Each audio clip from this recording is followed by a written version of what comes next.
was Raila's going to AU. In fact, 25th of February this year is going to be the most... It's actually 15th. 15th. It's going to be the most remarkable day in the history of Kenya because opposition will change significantly and equal-wise, the government will change significantly. Even there will be serious reshuffles in government, mark my word. But let me talk about this movement.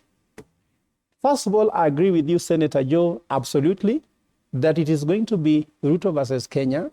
And the only support you can give Ruto is not by singing choir to us. It is by helping implement the policy Kenyans want. The support they could give him is to change his mind in all of the decisions he has made, and I don't think he has time. According to me, this is a one-term president. That story is a close story because I have come up with the 13 keys to State House, and Ruto only has 3 keys. If State House needs you to pass through 13 gates to reach State House, and you have 13 keys, you don't have the rest of 10 because the other 2 is neutral, 8 is negative.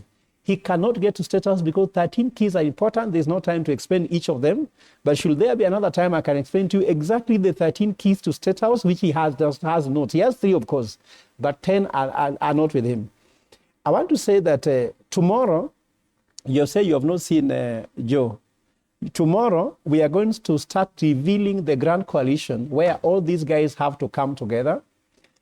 Some names are being suggested. For example, Concerned Citizens, One Kenya Alliance. Some are Alternative Leadership, One Kenya Alliance. You'll see a press statement. Before Raila goes to AU, there must be a serious alignment on this matter also. I see that is upcoming.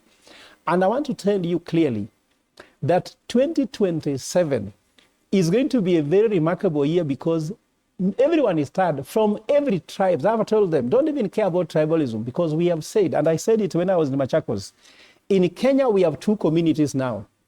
The first community or people are those who steal from us, looters, wale ambao wanatuibia.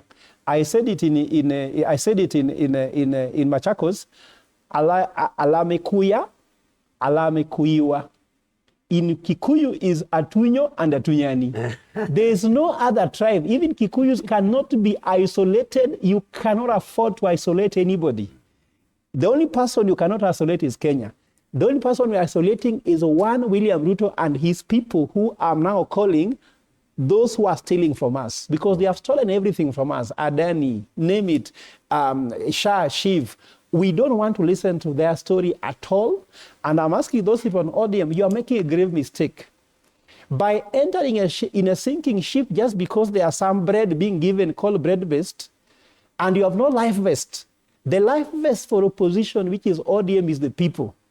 If you don't have the people, simply because you are being in positions, you are going nowhere. Right. And I want to say this clearly, that in the election for 2027, we are very clear that you cannot go alone. So you'll see everybody coming in as equal principles in this coalition. Kalonzo is needed, Matiang'i is needed, Okiya Omtatah is needed, Fred Ogola is needed, Joe, you are needed. If you think you have something to offer, come together, because the way if we are divided as opposition, these guys will win. All right, and the headline on the front page of the Star reads, why 2025, this year, not 2027, why this year promises political fireworks. So all this realignment, all this buzz around politics and who's going to do what, when, this is a year for this discussion. So, Fred, let me finish. So why we are trying to say that we are not considering William Ruto at all, isn't it? William Ruto knows what Kenyans want. It was even written down in a manifesto. Kenyans have told him through all public participation what he wants. Okay. But he has not done, he is not doing, he has refused to do, he doesn't want to do, he has no capacity to do, he has no team to do it, he has no intention to do it, he will never do. Therefore, we are seeking alternative leadership, which is not about changing regime from this to that. Okay. It's about changing the software. We want young, energetic people who are intelligent, who can serve. You can't bring for us somebody from a museum. Thank you, Prof. Born before computer to become in charge of ICT. It is not going to work, and we want thank you so much, gentlemen. Thank you. The headlines today, inside Ruto's policy U-turns.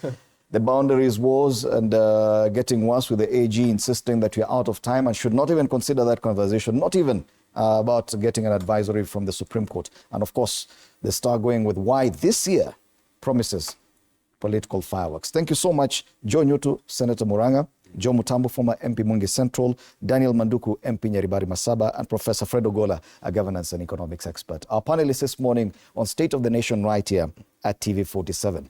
After the break, we're going to be having another conversation on matters business. Yes, managing investment versus debt. Do stand by for that. My colleague Ano Dida will be conducting that interview.